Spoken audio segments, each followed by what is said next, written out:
Hello friends, welcome to my YouTube channel brain wave centre. ये lecture BSc fourth semester chemistry का है, जिसमें कि आज हम यूनिट थर्ड स्टार्ट करेंगे। ये यूनिट टू आपके कंप्लीट हो चुके हैं। जिन भी स्टूडेंट ने अभी तक सारे ये टॉपिक्स या कह लीजिए यूनिट टू तक नहीं देखा हुआ है, वो जाकर देख लेंगे ये, ताकि ये उनके सारे इम्पोर्टेंट टॉपिक्स के नोट्स बन जाए और एग्ज़ाम टाइम में दिक्कत ना हो। आज हम यूनिट थर्ड स्टार्ट करेंगे, जो कि ये है हमारा मॉलिक्यूलर स्पेक्ट्रोस्कोपी। है सबसे पहले हम जानेंगे कि स्पेक्ट्रोस्कोपी क्या होता है, देन हम आगे ये डिटेल्स में एक्सप्लेन करेंगे सभी चीज़ों को। तो सबसे पहले हम लोग स्पेक्ट्रोस्कोपी ये जान लेते हैं, जो कि ये कभी कभी 2 मार्क्स में रेयर केस में पूछ लिया जाता है कि व्हाट इज़ अ स्पेक्ट्रोस्कोपी, या फिर कह देगा कि what is a molecular spectroscopy, या what is a atom spectroscopy, कुछ भी कह के दे सकता है। तो एक अगर आप समझ गए तो आप सब समझ जाएंगे। और अभी तक जिन भी स्टूडेंट ने चैनल को सब्सक्राइब नहीं किया है, तो जल्दी से चैनल को सब्सक्राइब कर ले, ताकि कोई भी वीडियो इम्पॉर्टेंट टॉपिक्स की वीडियो मिस ना होने पाए। तो चलिए चलते हैं हम लोग अपने टॉपिक की ओर। सबसे पहले जानते हैं कि स्पेक्ट्रोस्कोपी क्या होता है। तो स्पेक्ट्रोस्कोपी देखिए स्टूडेंट्स, क्या होता है स्पेक्ट्रोस्कोपी, ये एक प्रकार का क्या होता है, जो कि ये स्पेक्ट्रोस्कोपी ये एक प्रकार का इंस्ट्रूमेंट है, जो कि ये मेज़र करता है कि ये कोई भी रेडिएशन को क्या करता है, आइडेंटिफाई करता है। तो हम सिंपल सी वर्ड्स में इन स्पेक्ट्रोस्कोपी क्या कह सकते हैं, किसी भी रेडिएशन को जब वो किसी ये मैटर पर पड़ता है, या तो मैटर के द्वारा ऑब्जॉर्ब कर लिया जाता है या फिर इमिट कर दिया जाता है, तो उस समय जो रेडिएशन निकलता है, उस रेडिएशन को जो मेज़र करता है वही कहलाता है स्पेक्ट्रोस्कोपी। तो चलिए चलते हैं नोट्स में, देखते हैं हम लोग। तो spectroscopy is the branch of science, जो कि स्पेक्ट्रोस्कोपी ये क्या है, एक ब्रांच है, जो कि ये साइंस का ब्रांच है, इन विच जिसमें we study investigation and measurement, हम क्या क्या करते हैं, कोई भी मेज़रमेंट करते हैं, इन्वेस्टिगेशन करते हैं ऑफ स्पेक्ट्रा, किसी भी स्पेक्ट्रा का, प्रोड्यूस बाय ये मैटर, जो कि ये मैटर के द्वारा क्या किया जाता है, प्रोड्यूस किया जाता है। कैसे प्रोड्यूस किया जाता है, व्हेन जब electromagnetic radiation are absorbed are emit, यानी कि जब कोई भी इलेक्ट्रोमैग्नेटिक रेडिएशन किसी मैटर पर पड़ेगी, वो इमिट होगी या फिर उस मैटर के द्वारा ऑब्जॉर्ब कर ली जाएगी, तो उस प्रकार के जो स्पेक्ट्रा वहाँ से निकलेंगे उसी को मेज़र की जाती है, ये स्पेक्ट्रोस्कोपी मेज़र करती है। 1 सेकेंड मैं समझाती हूँ। तो देखिएगा स्टूडेंट्स, हमने मान लिया कि ये कोई आपका क्या है, मैटर है। वेट करिए, पेन मैं चेंज करती हूँ जी। ये कोई मान लीजिए कि मैटर है, ओके। अब ये हमने एक एटम मान लिया, या भी कोई मैटर मान लीजिए, या एटम मान लीजिए, या फिर मॉलिक्यूल मान लीजिए। तो यहाँ पर हमने ये क्या दिया, एक इलेक्ट्रोमैग्नेटिक रेडिएशन इस पर डाला, इस पर गिराया, इस पर फॉल किया, कोई भी इलेक्ट्रोमैग्नेटिक रेडिएशन को फॉल किया। ये या फिर ऑब्जॉर्ब करेगा मैटर, या फिर ऑब्जॉर्व करेगा, या फिर क्या करेगा, इमिट करेगा, इमिट करेगा, या फिर क्या करेगा, ऑब्जॉर्व कर लेगा।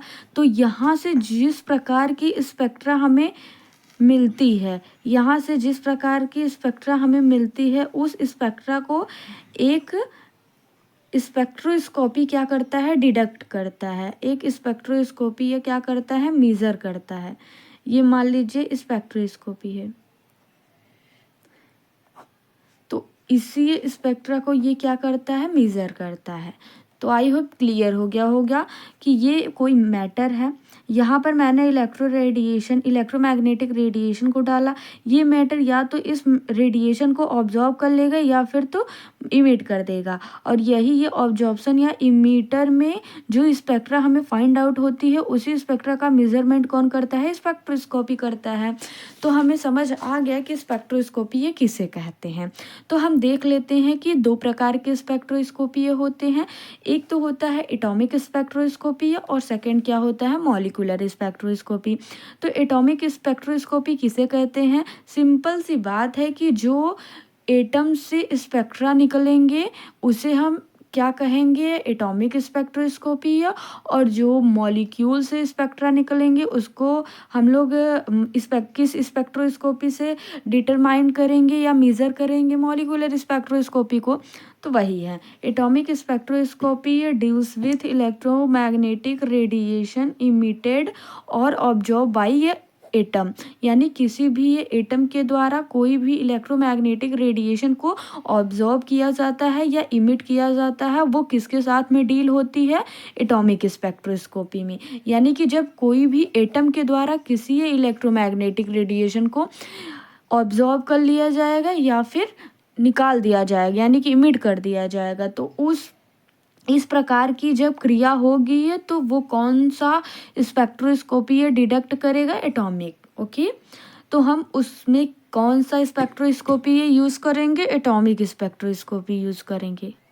अब मॉलिक्यूलर स्पेक्ट्रोस्कोपी क्या होता है, जब किसी मॉलिक्यूल के द्वारा किसी भी इलेक्ट्रोमैग्नेटिक रेडिएशन को ऑब्जर्व किया जाता है या फिर इमिट किया जाता है, तो इस प्रकार की कंडीशन जो होती है वो उसको हम किस टाइप के स्पेक्ट्रोस्कोपी पे मेज़र करेंगे, मॉलिक्यूलर स्पेक्ट्रोस्कोपी में। आई होप ये सभी ये चीज़ें आप लोगों को क्लियर हो गई होंगी, यही चीज़ें यहाँ पर लिखी हुई हैं।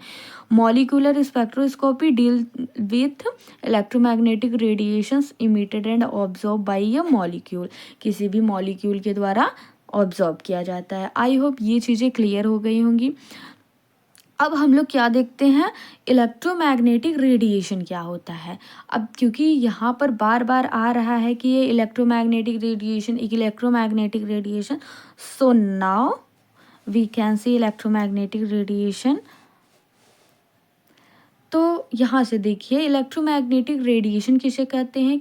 Electromagnetic radiation are created when a charge particle like electron are accelerate, यानी कि जब कोई charge particle atom molecule accelerate करेगा, यानी कि मूव करेगा, एक्सेलरेशन करेगा, यानी कि त्वरण करेगा, त्वरित होगा, तो उसे हम वहाँ से जो रेडिएशन उस एक्सेलरेशन के द्वारा जो रेडिएशन निकलती है उसे ही हम क्या कहेंगे, ये इलेक्ट्रोमैग्नेटिक रेडिएशन। यानी सिंपल सी लैंग्वेज में जब कोई चार्ज पार्टिकल एक्सेलरेट करता है तो वहाँ से निकली हुई रेडिएशन को हम लोग क्या कहते हैं, इलेक्ट्रोमैग्नेटिक रेडिएशन। सिंपल।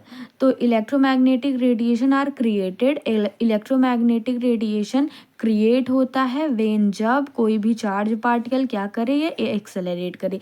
वो चार्ज पार्टिकल क्या हो गया, जैसे कि इलेक्ट्रॉन और बहुत सारे हैं ऐसे चार्ज पार्टिकल जो कि ये एक्सेलरेट करते हैं। There are 7 types of electromagnetic radiation. अब इलेक्ट्रोमैग्नेटिक रेडिएशन 7 टाइप्स के होते हैं, कौन कौन से, gamma ray, X ray, UV rays, visible rays, IR rays, infrared, और यहाँ पर माइक्रोवेव्स एंड रेडियो वेव्स। तो ये सभी आपके जो है इलेक्ट्रोमैग्नेटिक रेडिएशन है, इन्हीं के बारे में पूरे सिलेबस में पढ़ना है हम लोगों को, अलग अलग पढ़ना है। यानी कि ये पढ़ना है आपको, एक्सरे पढ़ना है, यूवी रेस पढ़ना है। देखिए जो क्योंकि ये देखिए चैप्टर आपका जो यूनिट है काफ़ी लेंदी है, क्योंकि स्पेक्ट्रोस्कोपी है, थोड़ा टफ भी है और थोड़ी लेंदी है, थोड़ी समझने में दिक्कत आएगी, लेकिन अगर एक बार समझ आ गई तो फिर जल्दी नहीं जाएगी। तो मैं ऐसा करूँगी कि जो एग्ज़ाम पॉइंट ऑफ व्यू से काफ़ी मोस्ट इम्पॉर्टेंट है, क्योंकि देखिए अगर मैं सारा पढ़ाने बैठूँगी ना तो सिलेबस कंप्लीट हो पाएगा, क्योंकि एग्ज़ाम है पास में आप सभी का, और ना ही मैं पूरा आप लोगों को कन्फ्यूज़न हो जाएगी कि यूवी कौन था, क्योंकि ये सिमिलर हैं सभी ये टॉपिक आप लोगों के, यानी कि ये सभी ये सिमिलर हैं, कुछ माइनर चेंजेस हैं, इसीलिए दिक्कत आ सकती है।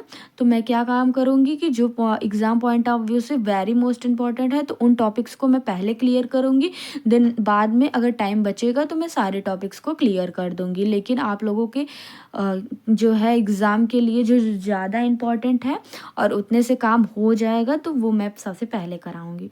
तो देखिएगा इसको मैथमेटिकली कैसे हम लोग एक्सप्रेस करते हैं।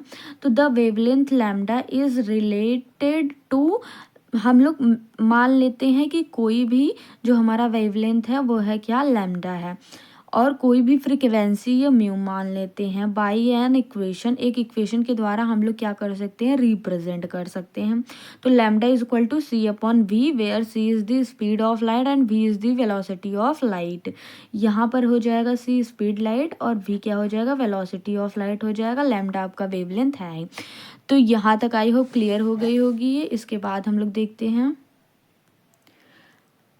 द एनर्जी ऑफ रेडिएशन, जिसको हम ई से डोनेट करते हैं। तो ई इज इक्वल टू क्या होता है, हम सभी लोग जानते हैं एच न्यू होता है, जहाँ पर हम यहाँ से is equal to H C upon lambda लिख सकते हैं, क्योंकि अभी पिछला मैंने बताया है कि lambda is equal to C upon V होता है। उसके अनुसार हम एच अपॉन सी लैम्डा यहाँ पर लिख सकते हैं, जहाँ पर एच क्या हो जाएगा, प्लैंक कांस्टेंट हो जाएगा। तो यहाँ से देख सकते हैं हम लोग कि टाइप्स ऑफ इलेक्ट्रोमैग्नेटिक रेडिएशन क्या होता है। तो अभी जो मैंने 7 टाइप्स लिखाए हैं उसी के हम लोग बारे में बात करेंगे। देखिए यहाँ पर रे का टेबल बनाइएगा, यहाँ पर वेवलेंथ, यहाँ पर फ्रीक्वेंसी, देन यहाँ पर एनर्जी। तो सबसे पहले गामा रे जो होता है हमारा, वो कि इतने एंगस्ट्रॉम के बीच में लाई करता है। देन ये आपकी फ्रीक्वेंसी हो गई, ये एनर्जी हो गई। यहाँ से एक्सरे की ऐसे ही सभी ये टर्म्स की एनर्जी है, यानी कि वेवलेंथ आपका एंगस्ट्रॉम में होगा, हर्ट्ज में फ्रीक्वेंसी होता है, देन यहाँ पर किलो जूल प्रति मोल जो होता है वो एनर्जी का यूनिट होता है। तो ये सभी आप लोग नोट डाउन कर लीजिए, क्योंकि ये फिक्स्ड वैल्यूज़ हैं, अप्रॉक्सीमेट में इतना इतना आता ही है। तो ये सभी आप लोग नोट डाउन कर लीजिए। देन इसी को अगर एग्ज़ाम में कभी कभार पूछ लिया जाता है, अभी ये सारे टर्म्स में यूज़ किए जाएंगे, तो इसको लिख लीजिएगा। ओके, आई होप चीज़ें क्लियर हो गई होंगी। इसमें समझाने वाली कोई बात नहीं है, ये जैसे लिखा हुआ है समझाऊंगी, फिर क्या होगा, वही मैं पढ़ूंगी और टाइम वेस्ट होगा आप लोगों का। तो पढ़ूंगी नहीं, आप लोग समझ रहे होंगे, ये इतने बड़े हो चुके हैं कि लिखा हुआ ये सब समझ लेंगे, क्योंकि एंगस्ट्रॉम में दिया हुआ है, ये लाई कर रहा है दोनों के बीच में, ये इतने में लाई कर रहा है, देन ये सभी ये पॉइंट्स तो लिखे हैं। सो आई होप क्लियर हो गया होगा। वीडियो पसंद आई हो तो लाइक कीजिएगा, अपने दोस्तों में ज़रूर से शेयर कीजिएगा, क्योंकि ये आपकी यूनिट 2 तक मैं कंप्लीट करा चुकी हूँ और जल्द से जल्द मैं सिलेबस कंप्लीट करा दूँगी ये पूरे के पूरे। तो दोस्तों में भी शेयर कर दीजिएगा ताकि उनकी भी मदद हो सके, उनकी भी पढ़ाई कंटिन्यू रहे। और आप सभी सब्सक्राइब ज़रूर कीजिएगा, जो स्टूडेंट न्यू आए हैं इस वीडियो में सब्सक्राइब ज़रूर कर जाइएगा, क्योंकि यहाँ पे आपकी अगर बीएससी में आप लोग हैं तो बेनिफिट ही बेनिफिट है, क्योंकि ये मैं सारे topics exam point of view से ही रिलेट कराती हूँ। Okay, so thank you so much. तब तक के लिए आप सभी पढ़ते रहिए।